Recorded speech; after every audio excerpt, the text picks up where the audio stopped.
Best rice for diabetes. I finally found it. Hello, blood sugar warriors. Welcome back to the channel.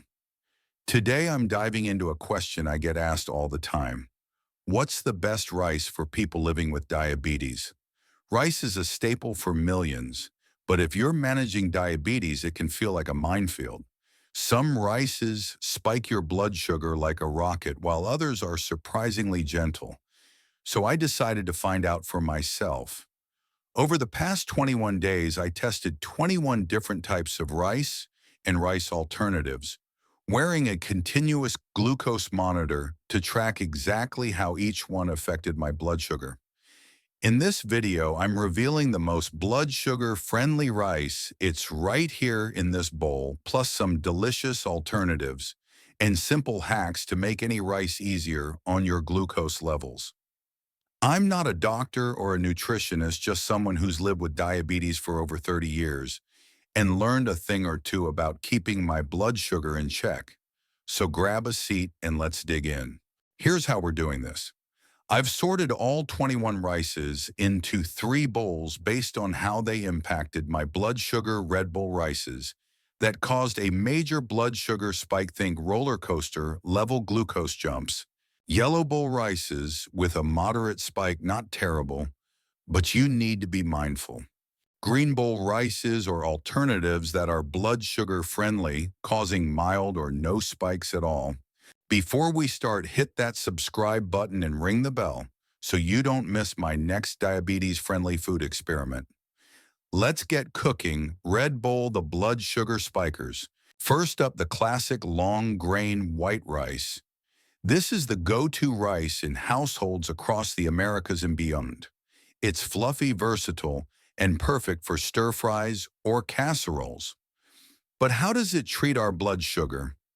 A 1-cup portion of cooked long-grain white rice has about 46 grams of carbs, 2 grams of protein, and barely any fat or fiber.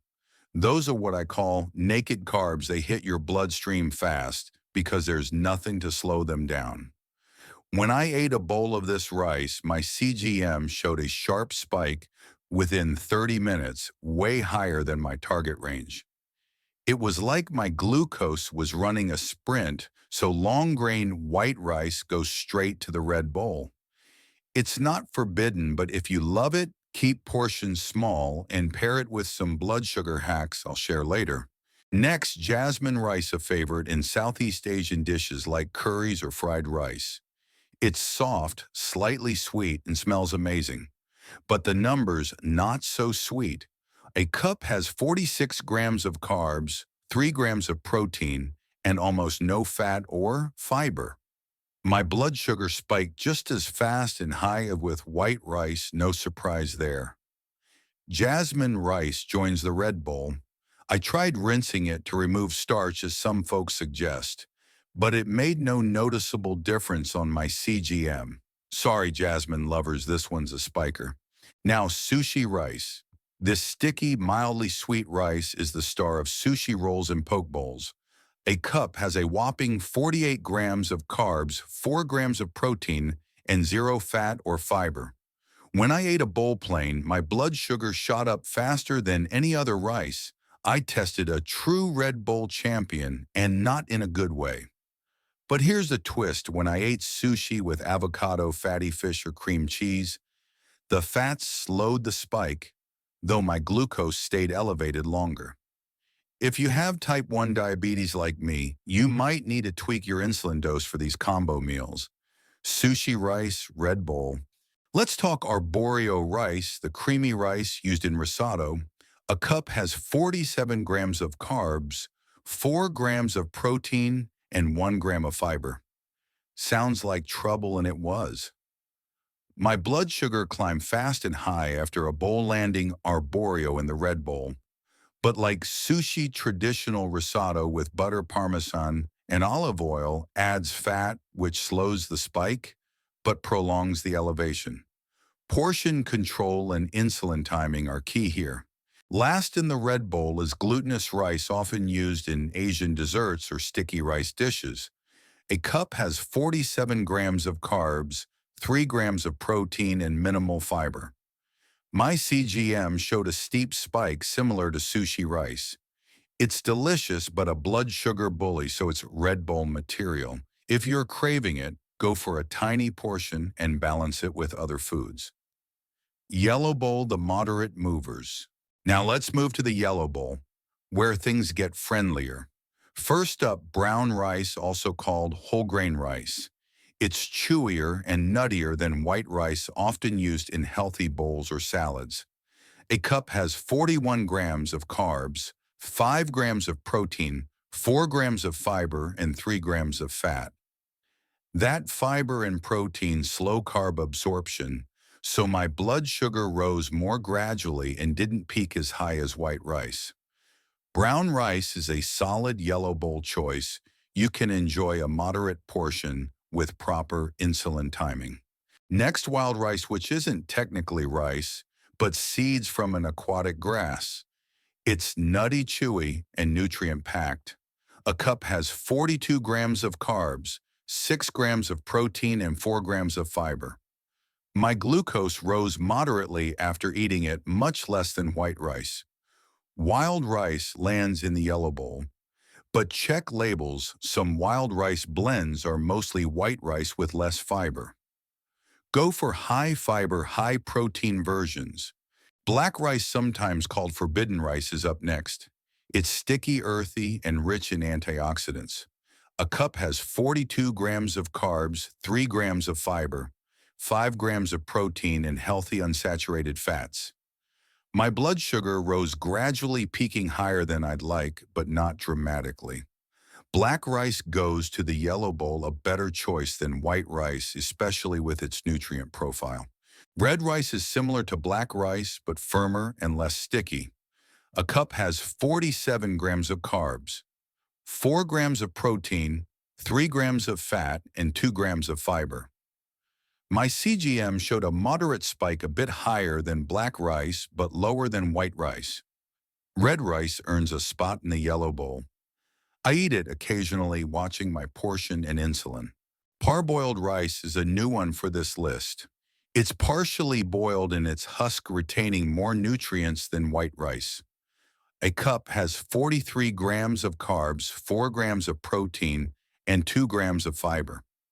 My blood sugar rose steadily but not too high, making it a yellow bowl contender. It's not as exciting as black rice, but a decent option. One of my favorites is a rice mix with brown rice, quinoa, and black lentils. A cup has 38 grams of carbs, 8 grams of protein, and 5 grams of fiber. Impressive. My glucose increased slowly over a couple of hours without spiking too high. This mix tastes like real rice, but is way kinder to blood sugar, so it's in the yellow bowl. Pro tip: make your own mix with low glycemic grains like barley or farro for even better control. Green bowl, the blood sugar heroes. Now the green bowl, where the magic happens. First up, cauliflower rice. This isn't rice, but a veggie chopped into rice-like pieces. A cup has just 5 grams of carbs, 2 grams of protein, and 2 grams of fiber. To make it, shred cauliflower, stir fry with a tablespoon of olive oil for 6 to 8 minutes, and add a pinch of salt. My blood sugar stayed flat after a bowl, no spike at all. Cauliflower rice is a green bowl superstar. It's low-calorie, packed with vitamins, and mimics rice's texture. Next, shirataki rice, made from the konjac plant. It's translucent, jelly-like, and has almost no calories. A cup has 5 grams of carbs, mostly fiber, with negligible protein or fat. When I ate it, my blood sugar didn't budge, zero spike. Shirataki rice is the ultimate green bowl winner. It's bland alone but soaks up sauces like a sponge, making it perfect for curries or stir fries.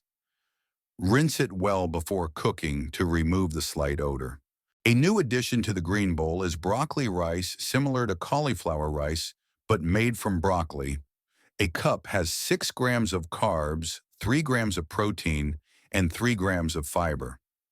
My CGM showed no spike, just like cauliflower rice. It's nutrient-dense with vitamin C and K and adds a slight green flavor to dishes. Stir-fry it like cauliflower rice, and it's a green bowl gem. Blood sugar hacks for any rice. Before I crown my favorite, let's talk hacks to make any rice more blood sugar friendly. These change the game for me. Cool and reheat cook rice, refrigerate it for 4-6 hours, then reheat. This increases resistant starch, lowering the glycemic index. Studies back this up for both type 1 and type 2 diabetes. My CGM showed slower, lower spikes with cooled rice. Try it and let me know in the comments how it works for you. Balance your plate. Divide your plate into thirds, 1-3 rice, 1-3 non-starchy veggies like broccoli or zucchini, and 1-3 lean protein like chicken or tofu. The fiber and protein, slow carb absorption, keeping your blood sugar steadier. Avoid high-fat sauces like butter, chicken, though they can prolong glucose elevation. Portion control. For red bowl, rices stick to 1 or 3 to 1 or 2 cup cooked. Even yellow bowl rices need moderation. About 3 hours for 4 cup works for me. Green bowl options. Eat as much as you want. Insulin timing. If you use insulin, especially for type 1 diabetes, adjust your dose and timing for high carb or high fat meals. For sushi or risotto, I split my dose over a longer period to match the slower carb absorption. Add fiber and fat mix in chia seeds, flax seeds, or avocado with your rice. These add fiber and healthy fats, slowing glucose spikes. These hacks make a huge difference. For example, when I ate white rice alone, my glucose spiked to 200 mg/dl. With a balanced plate and cooling, it peaked at 140 mg/dl, still high, but much better. Experiment and track your results with a CGM if you can. My top pick and final thoughts. So what's my number one rice for diabetes? Drum roll, please. It's shirataki rice. This green bowl hero has virtually no carbs, doesn't spike blood sugar, and is super versatile. Pair it with your favorite sauce or protein, and you've got a guilt-free meal. Cauliflower and broccoli rice are close runners-up, especially if you want a veggie boost. For real rice, the brown rice, quinoa, lentil, mix in the yellow bowl is my go-to. It's nutritious, tasty, and doesn't send my glucose soaring. Red bowl rices like white or jasmine, I eat them sparingly, using every hack in the book. Living with diabetes doesn't mean giving up rice. It's about choosing wisely and tweaking how you eat it. My 21-day experiment showed me that with the right choices and strategies, you can enjoy rice without the blood sugar stress. Want more tips like this? Join my Patreon community. You get exclusive content, direct messaging with me, and I answer every question. Spots are limited, so check the link below and join while you can. Also tell me in the comments, what's your favorite rice and how do you keep it blood sugar friendly? I read every comment. If you like this video, give it a thumbs up and share it with someone who needs it. Next up, I'm tackling pasta. Yep, I found diabetes-friendly options that don't spike my glucose. Click here to watch that video now. Thanks for watching, Blood Sugar Warriors. Keep fighting the good fight, and I'll see you in the next video. Stay healthy, stay strong. Ciao.